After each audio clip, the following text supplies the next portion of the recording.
వచ్చారా రాజేష్ గారు? అప్పటి నుంచి మీకోసమే వెయిట్ చేస్తున్నాను. మీరు ఎప్పటి నుంచో ఒకటి అడుగుతారు కదా, ఎందుకు నేను ఇంత డిప్రెస్డ్గా ఉంటా.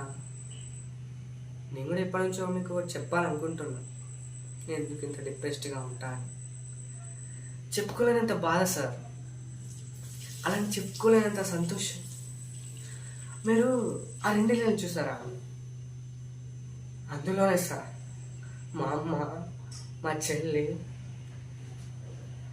మా నాన్న, ఆ పక్కింట్లోనే సార్ నేను ప్రేమించిన అమ్మాయి సార్. చిన్నప్పటి నుంచి అన్యాయంగా చంపేస్తారు సార్ వాళ్ళని. ప్రతిరోజు ఒక అరగంట ఇక్కడికి రాకపోతే నాకు సంతోషం ఉండదు సార్. నాకు మిగిలిన జ్ఞాపకం ఇది ఒక్కటే సార్, ఇది ఒక్కటే. నాకు ఎవ్వరు లేదు సార్, నేను ఒక్కనే సార్. ఈ బాధలు ఎవరికి చెప్పుకోవాలో కూడా తెలియదు సార్ నాకు.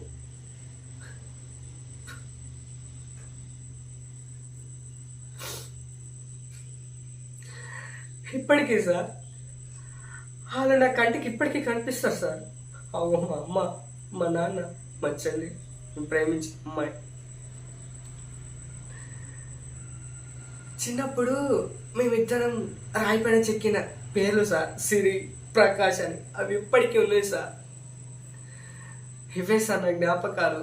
అందుకే ప్రతిరోజు ఒక అరగంట ఇక్కడికి వచ్చి కూర్చుంటాను సార్ నేను, ఈ జ్ఞాపకాలను చూస్తూ సంతోషంగా ఉండొచ్చు అని. అంతే సార్, ఇంకేం లేదు.